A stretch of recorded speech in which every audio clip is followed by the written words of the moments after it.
Historias que sorprenden. Historias que sorprenden. En Historias que sorprenden, la vida de San Charbel.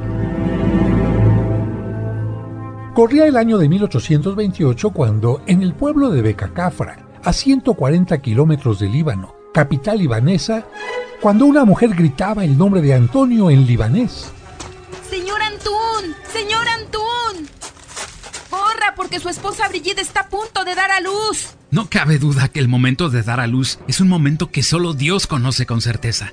Yo la dejé tranquila en casa para irme a trabajar al campo y mira qué noticia me vienes a dar. Pues seguramente que hoy, 8 de mayo, se convertirá en el padre de una hermosa criatura. Lo que no sabemos es si será niño o niña. Lo que sí sabemos es que, como toda criatura, es una bendición de Dios y Él será mi quinta bendición. Sí, pero corra, si es que quiere estar en el momento del alumbramiento.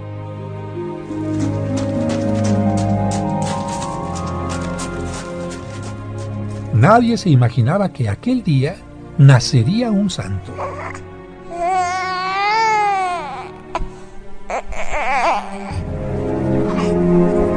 Antún Maclouf y su esposa Brigitte Chidiac eran una hermosa pareja que se alimentaban de su trabajo en el campo, pero también de los sacramentos y la palabra de Dios, por lo que...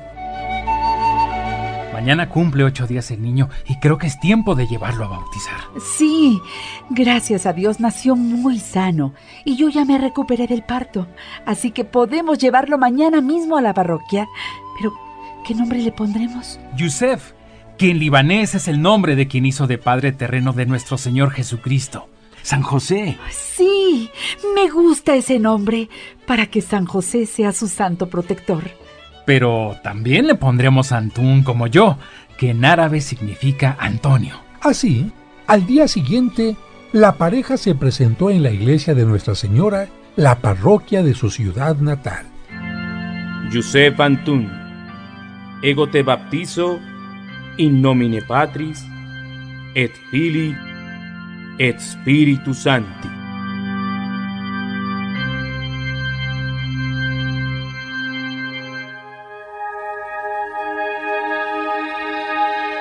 El pequeño José Antonio, o mejor dicho, Yusef Antún, por la gracia del bautismo se convirtió en hijo de Dios, seguidor de Cristo, templo del Espíritu Santo y miembro de la Iglesia. Todo transcurría con normalidad en aquella familia de campesinos hasta que, cuando Yusef tenía 3 años... ¡Antún! ¡Antún! Pero, ¿qué pasa? ¿Por qué esa manera de tocar? ¡Malas noticias! Nuestras autoridades turcas otomanas entraron en guerra contra Egipto y tenemos que presentarnos para combatir. Pero, ¿cuánto tiempo durará esa guerra? ¿Cuándo van a regresar? ¿Qué va a ser de mí y de mis niños? No te preocupes, Brigitte. Todo estará bien. Y tanto tú como yo sabemos que, aún en los momentos más difíciles, Dios nunca nos deja de su mano. Yo puedo faltar, pero Él nunca los abandonará. Antún hizo todos los preparativos y, cuando llegó el momento, se despidió de su esposa y de sus hijos, dándoles la bendición. Que Dios los bendiga y los proteja, que les muestre su rostro y, si es su voluntad, me haga regresar con bien. Esperamos tu regreso, pero que se haga la voluntad de Dios. En el frente, Antún veía con tristeza cómo algunos compañeros suyos perdían la vida, pero él no perdía la fe.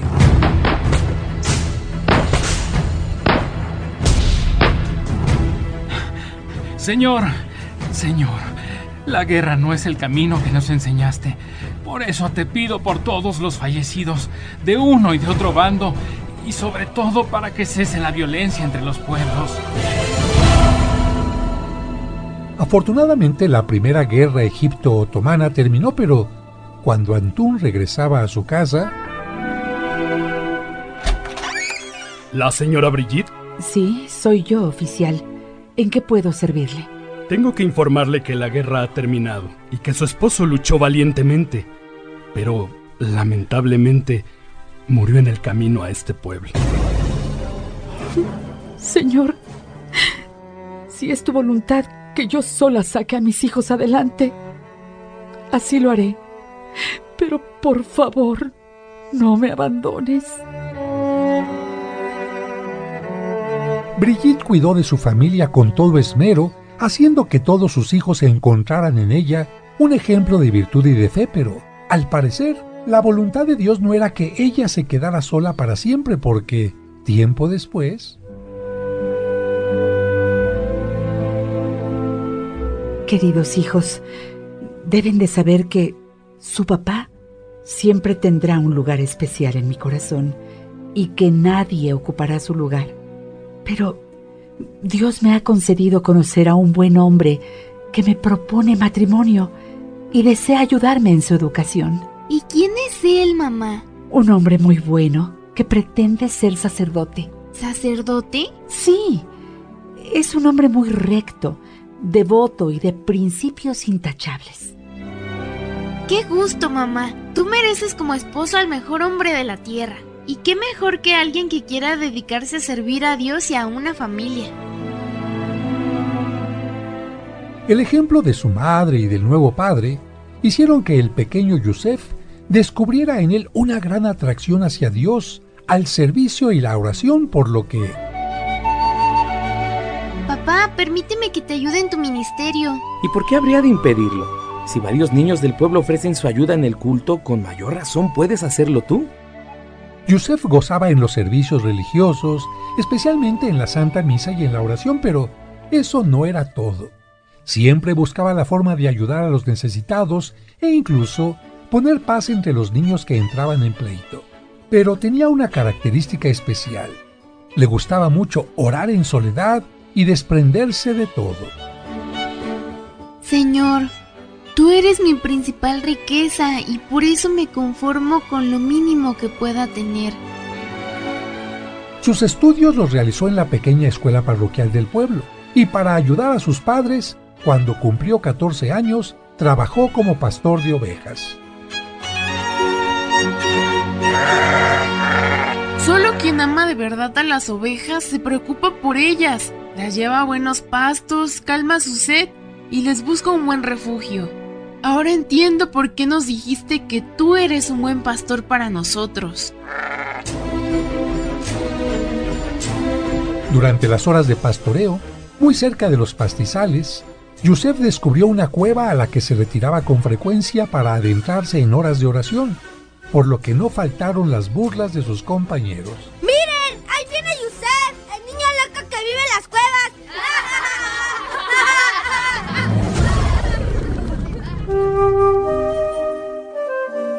Aunque Yusef dejó la infancia y se convirtió en un joven, no abandonó su gusto por los momentos de soledad, oración y servicio, por lo que comenzó a visitar a 2 de sus tíos maternos.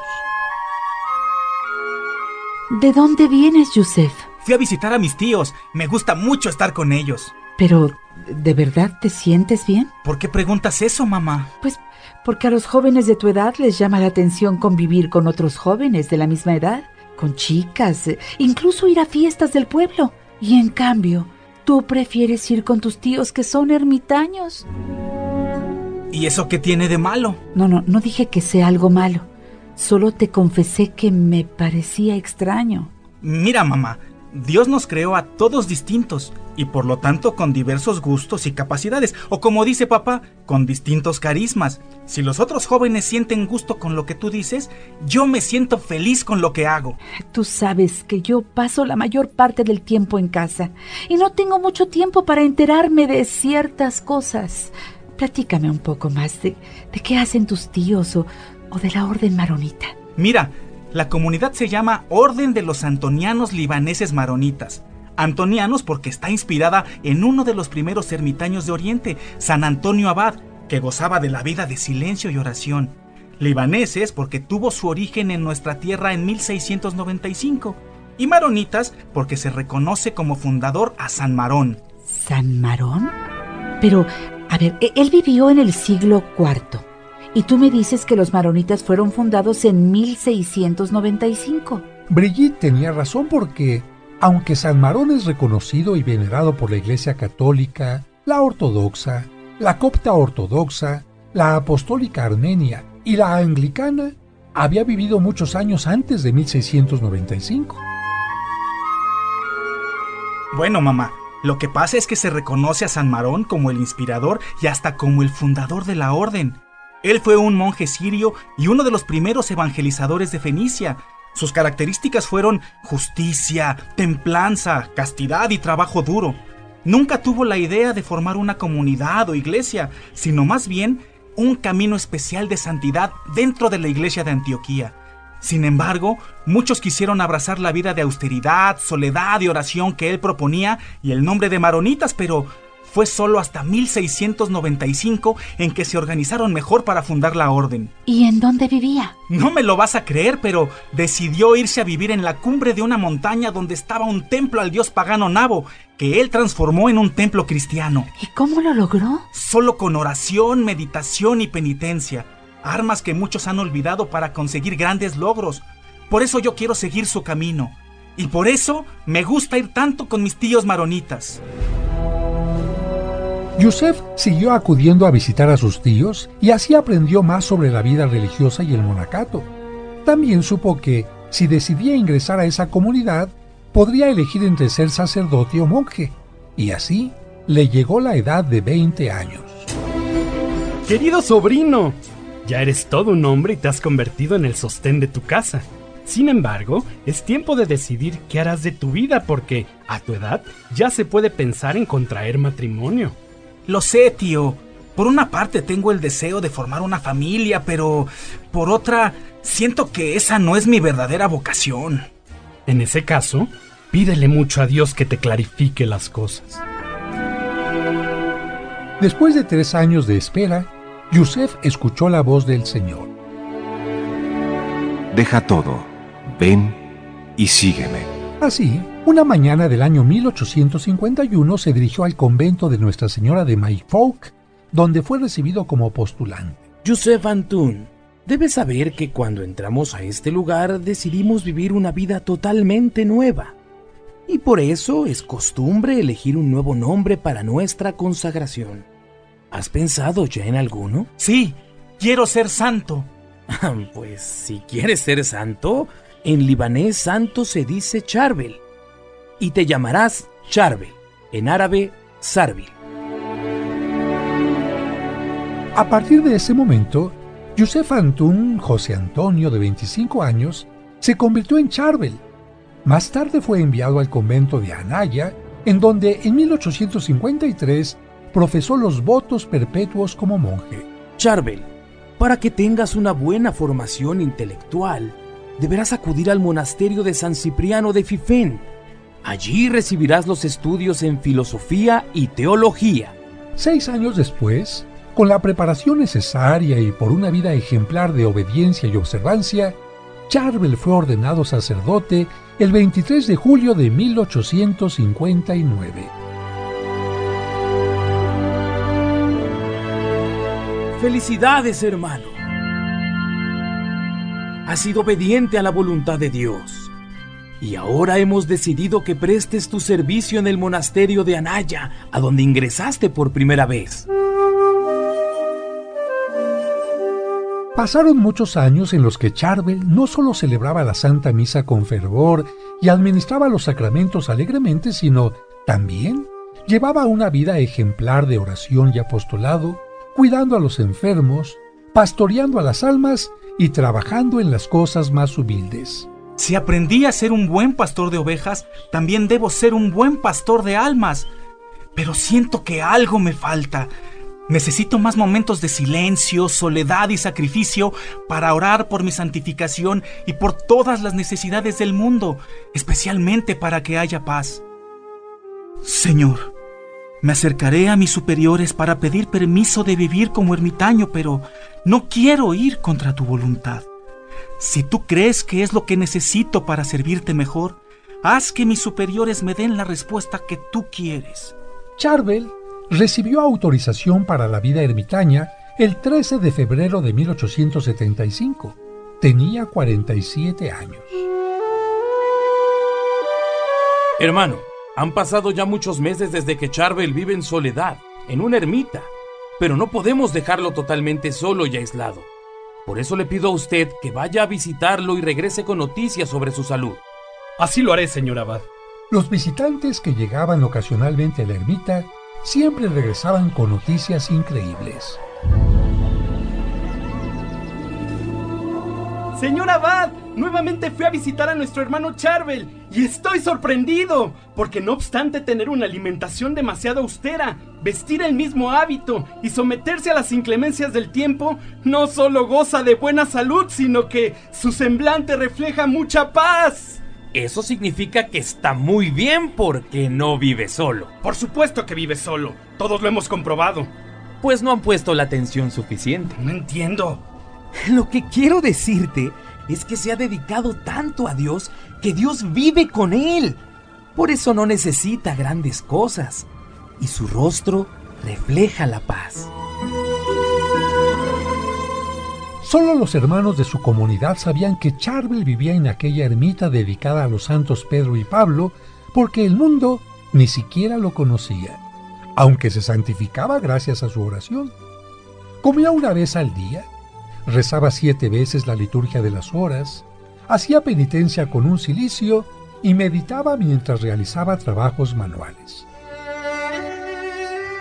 Señor, tengo que reconocer que las tierras que rodean la ermita eran áridas y estaban llenas de pedruscos, pero con paciencia, disciplina y mucho trabajo se han convertido en fértiles.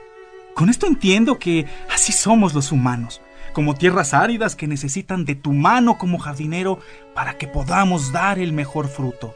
Por eso te pido especialmente por aquellos que, por su egoísmo, su falta de fe o por no conocerte, no pueden dar buenos frutos.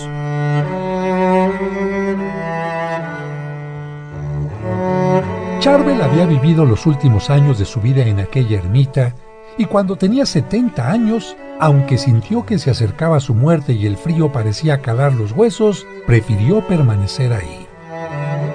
Señor, para mí sería muy cómodo regresar al convento y terminar mis días rodeado por mis hermanos, en el calor de una celda y sobre un cómodo lecho, pero en esta víspera de la Navidad, al recordar que tú naciste en una humilde gruta y moriste en una cruz, sin tener dónde reclinar la cabeza, prefiero unir mis sufrimientos a los tuyos por el perdón de mis pecados y de todos los que necesitan de tu clemencia. Por mi parte, Señor, estoy listo para que, cuando quieras, puedas llevarme a tu presencia. Así, en la víspera de la Navidad del año 1898, en medio del frío y del anonimato, en la ermita de los santos Pedro y Pablo, Charbel entregó el espíritu.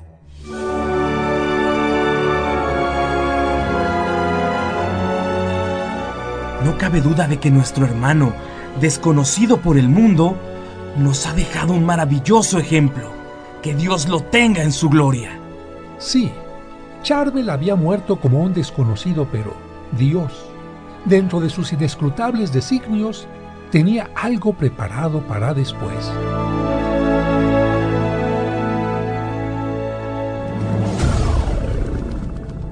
Aquel día se colocó su cuerpo en una sencilla camilla para transportarlo desde la ermita hasta el monasterio de San Marón de Anaya.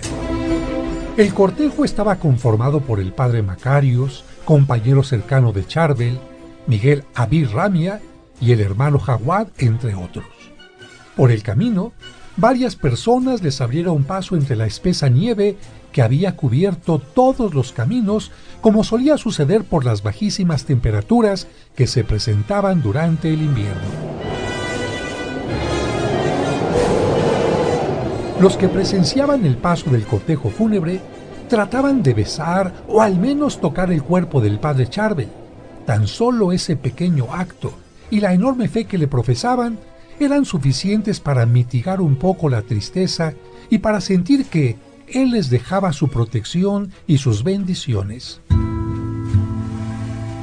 Las mujeres, por su parte, sabedoras de las costumbres del padre muerto, de mantenerse alejado de ellas, se resignaban a arrodillarse y persignarse ante la presencia del cuerpo. Entre los monjes que cargaban la camilla, uno comentó: el frío es insoportable, aun cubriéndonos con alguna prenda gruesa. ¿Cómo es posible que el padre Charbel haya aguantado 23 años aquí, vistiendo tan solo un viejo hábito, que lo mismo le servía en verano que en invierno? Y es que el frío viento atormentaba las manos, la cara y hasta el aliento de quienes llevaban la camilla. El cuerpo fue depositado sobre una tabla en la capilla del monasterio y el padre superior procedió a anotar en su archivo lo acontecido. Poco después... Hermano, venga por favor. Ya he escrito lo necesario. Tenga a bien llamar a los sepultureros para que hagan su trabajo, y cuando el cuerpo esté en su lugar, haremos ahí los ritos correspondientes. Así lo haré, señor abad. Los sepultureros se ocuparon en quitar una enorme piedra para abrir la bóveda de una especie de cueva construida con piedra aledaña a la iglesia del monasterio. ¿Y qué tenemos que hacer aquí? Este no es el cementerio donde tú y yo trabajamos regularmente. Shh. Aquí es donde se depositan respetuosamente los cadáveres de los miembros de la comunidad maronita. Como puedes ver, es un lugar pequeño, sencillo y austero, como lo marcan las reglas de su orden. Un lugar que se inunda con frecuencia y por lo mismo conserva el suelo lodoso la mayor parte del tiempo. Pero con esta humedad, los cadáveres se descomponen más rápido. A nosotros no nos toca opinar sino obedecer. Así que, manos a la obra. Los sepultureros entraron al lugar. Colocaron respetuosamente a un lado las osamentas que se habían dispersado a causa del agua que inundaba el sitio y tras escombrar un poco, esperaron a que se llevaran a cabo las exequias para introducir el cuerpo.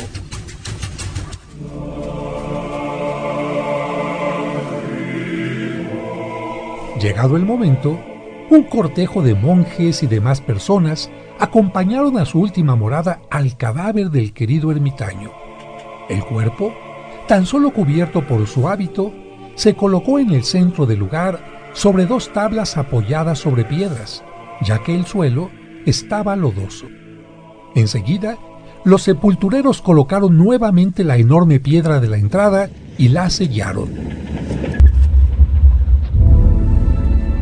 Pero, después de un tiempo, Dios quiso que comenzaran a aparecer señales especiales. Señor abad, han llegado al monasterio varias personas que afirman que un extraño resplandor parece salir de la tumba de Charbel. Tranquilo, hermano, tranquilo. Ya ve cómo la gente inventa cosas. Agradézcale su visita para que se sientan tomados en cuenta y dígales que si vuelven a ver ese extraño fenómeno, me avisen inmediatamente para que yo mismo vaya a corroborar lo que dicen. Estoy seguro de que no regresarán. Los hombres acordaron como señal un disparo de fusil en cuanto apareciera la misteriosa luz, pero al llegar la noche... ¿Pero qué es esto? ¿Qué es lo que pasa? Hermano, venga por favor. Hermano, vaya a ver quién toca la puerta con tanta insistencia. Es un grupo de hombres encabezados por un musulmán, que es prefecto de la zona y quieren hablar con usted. ¿Musulmán? Hazlos pasar. Seguramente tienen algún asunto importante. Disculpe nuestra insistencia, pero vimos a un hombre que estaba iluminado por una luz especial y comenzamos a seguirlo, pero al llegar aquí desapareció. Seguramente se encuentra escondido por aquí. Hay que tener cuidado. Apenas había escuchado el testimonio de aquel grupo cuando el padre superior escuchó también la señal del disparo, por lo que salió corriendo de su oficina seguido por los recién llegados y sin detenerse un solo instante llegaron todos a la tumba donde se encontraba el cuerpo del padre Charbel y al observar el lugar no podían creer lo que veían sus ojos. ¡No puede ser! Es cierto lo que me contaron. De la tumba sale un extraño resplandor. ¡Es un milagro! Señor Abad, abra. Queremos ver qué hay ahí dentro. ¡Hey! ¡Tranquilos! Entiendo su preocupación, pero no puedo abrir la tumba a menos que tenga autorización del patriarca maronita. El prefecto se dirigió a solicitar la autorización y posteriormente se abrió la tumba, que a causa de la luz se había convertido en un lugar de reunión de numerosos fieles y curiosos. Y cuando abrieron la tumba... ¡Miren! Una parte del cuerpo del padre Charbel se encuentra entre el agua y el lodo que inunda el lugar. Y a pesar de eso permanece incorrupto. Parece como si estuviera dormido. El abad se hizo paso y después de examinar el cuerpo dijo a los presentes: Esto es muy extraño. El cuerpo está tan flexible y la piel tan suave como cuando aún estaba con vida. Además, no expide ningún olor o rastro de descomposición. El padre superior informó lo sucedido al padre general de la orden y al patriarca, con el fin de obtener la autorización para exhumar el cuerpo, colocarlo en un ataúd cerrado y en una tumba más apropiada. Aunque en un primer momento las autoridades consultadas no estuvieron de acuerdo con lo anterior, al ver la popularidad que había adquirido el ermitaño entre la gente, ya fuera cristiana o musulmana, decidieron aceptar. Concedemos la autorización, señor abad, pero creemos que lo mejor será colocarlo en un ataúd y trasladarlo a un lugar escondido donde la gente no tenga acceso a él, porque muchos que fueron a la tumba comienzan ya a llamarlo santo y ni siquiera se ha abierto un proceso de canonización. Además, a los santos se les reconoce por sus obras y no por cosas extrañas o inexplicables como lo que sucedió en la tumba. Eso puede ser causado por muchas cosas y no forzosamente por un milagro o la santidad de una persona. Así, el 15 de abril de 1899, se abrió la tumba ante la presencia de un grupo de 10 personas, conformado por laicos y religiosos, quienes atestiguaron y dieron fe ante la comisión eclesiástica de la situación en que se encontraba el cuerpo del ermitaño Charbel.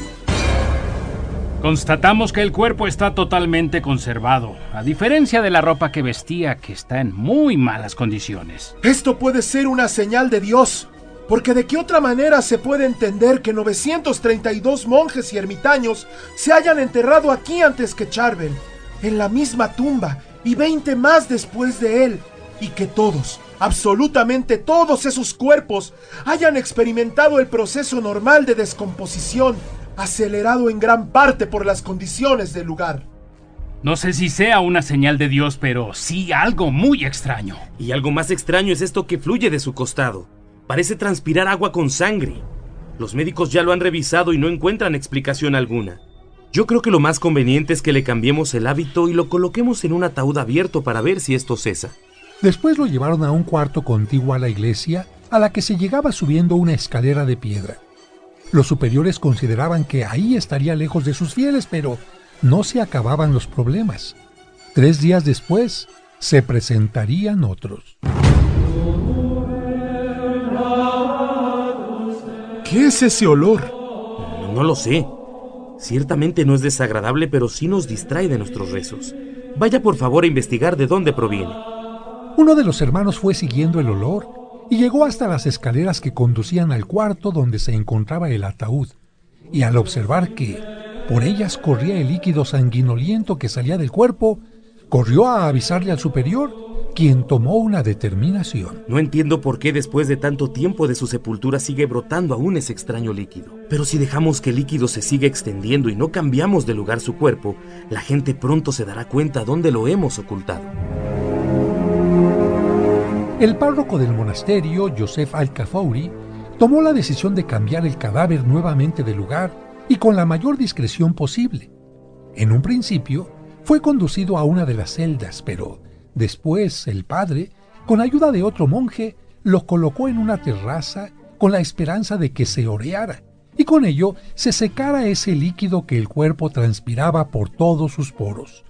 Además, para evitar que la sangre con agua corriera por los pasillos, se envolvió el cuerpo con 2 sábanas a fin de que éstas la absorbieran. Padre, creo que todo lo que hemos hecho ha sido en balde, porque después de estar 4 meses en la terraza, el líquido sigue empapando las sábanas que tenemos que cambiar todos los días. Entonces se tomó otra decisión. Le pediremos al médico Saba Bou-Mousa que extirpe los órganos internos. La operación fue un éxito, pero el médico testificó que en el momento de la operación, los órganos tenían la apariencia de una persona viva, y además no fue ninguna solución porque el líquido siguió emanando. Y como la gente del pueblo se enteró de esto, comenzaron a haber reacciones. Padre, cada vez son más las peticiones que nos hacen para poder ver el cuerpo de Charbel. La gente se ha reunido afuera del monasterio y hasta han amenazado con tirar la puerta si no les permitimos la entrada. Está bien. Los dejaremos pasar, pero para que no invadan la privacidad del monasterio, colocaremos el cuerpo en un cuarto cercano a la entrada. Pero para evitar que la gente lo toque, lo pondremos dentro de una vitrina. Pero, ¿cómo evitaremos entonces que el líquido siga escurriendo? Le pondremos sábanas en los pies para que lo absorban.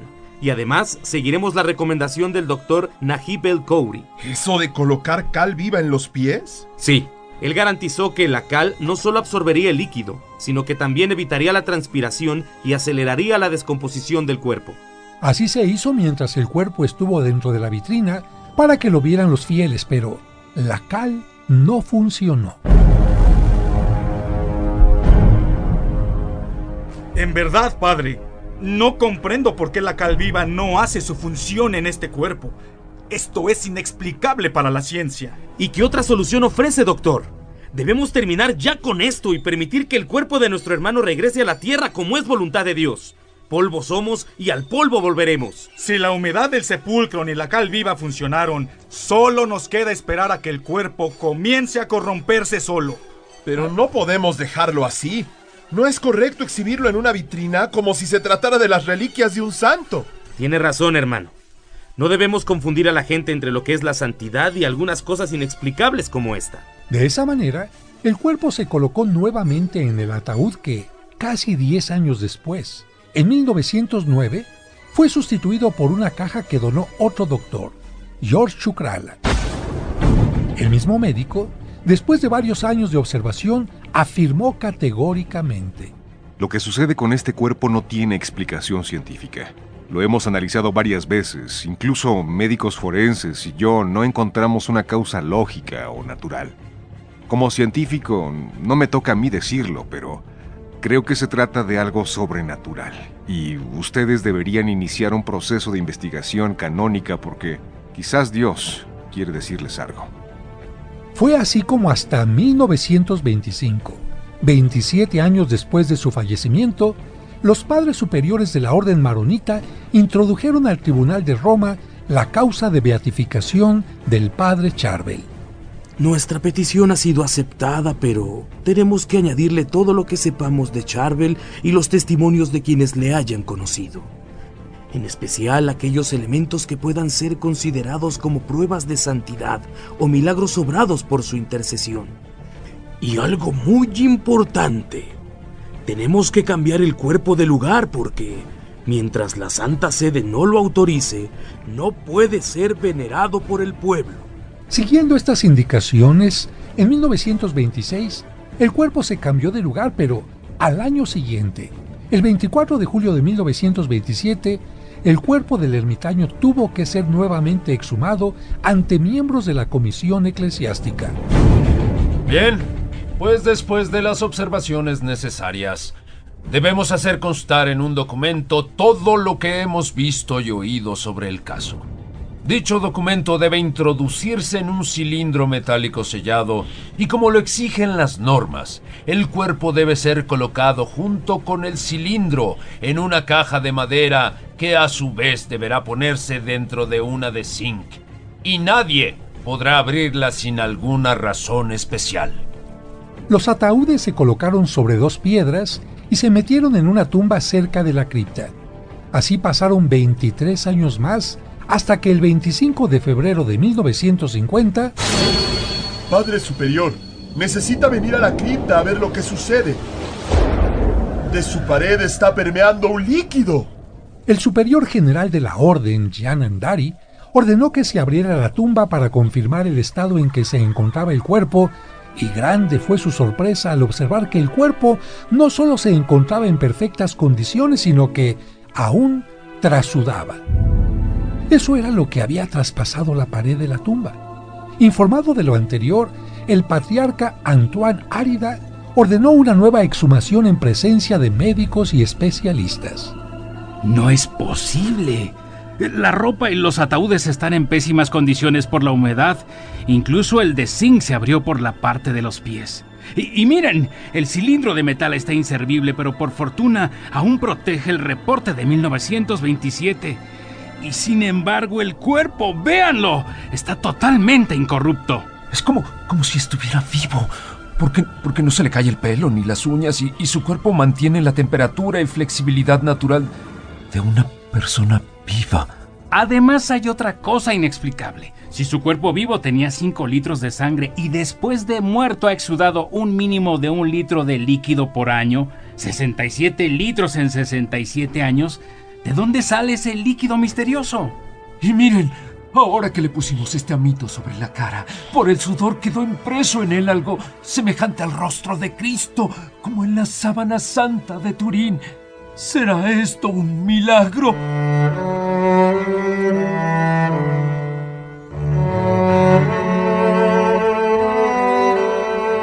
Ya para entonces, los fieles le llamaban al líquido el sudor del ermitaño y suplicaban por un poco de él porque aseguraban que era milagroso y curaba todas las enfermedades. Y como aquel año de 1950 sucedieron innumerables milagros, el cuerpo del padre se volvió a colocar en la tumba con todas las precauciones posibles para evitar el saqueo. Ante esto, cientos de fieles que venían desde lejos y no podían llegar a la tumba, ni podían tener algo de la ropa o del sudor del padre, se contentaban con llevarse un puñado de tierra del monasterio o una rama, hoja o incluso corteza del roble bajo el cual el padre Charbel solía hacer oración.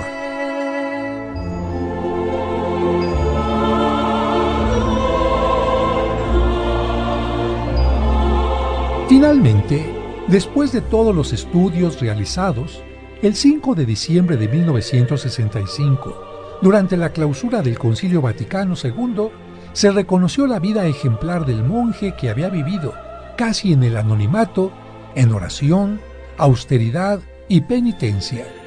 El Papa Paulo VI dijo: Un ermitaño de la montaña libanesa está inscrito en el número de los bienaventurados. Un nuevo miembro de la santidad monástica enriquece con su ejemplo y con su intercesión a todo el pueblo cristiano. Él puede hacernos entender, en un mundo fascinado por las comodidades y la riqueza, el gran valor de la pobreza, de la penitencia y del ascetismo, para liberar el alma en su ascensión a Dios.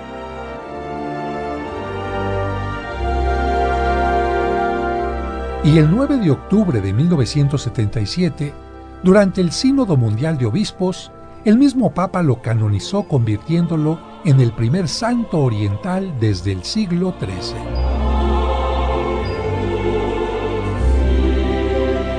De esta manera, Dios nos enseña que se puede ser santo en medio de las cosas sencillas y humildes, sin grandes cargos o lugares, porque lo importante es estar en cercanía con Dios. Por ello, terminamos esta narración con la oración a San Charbel. Dios infinitamente santo y glorificado en medio de tus santos, tú que inspiraste al santo monje y ermitaño Charbel para que viviera y muriera en perfecta unión con Jesucristo, dándose la fuerza para renunciar al mundo y hacer triunfar desde su ermita el heroísmo de sus virtudes monásticas, pobreza, obediencia y santidad, te imploramos nos concedas la gracia de amarte y servirte siguiendo su ejemplo. Dios Todopoderoso, tú que has manifestado el poder de la intercesión de San Charbel a través de sus numerosos milagros y favores, concédenos la gracia que hoy te imploramos por su intercesión. Amén.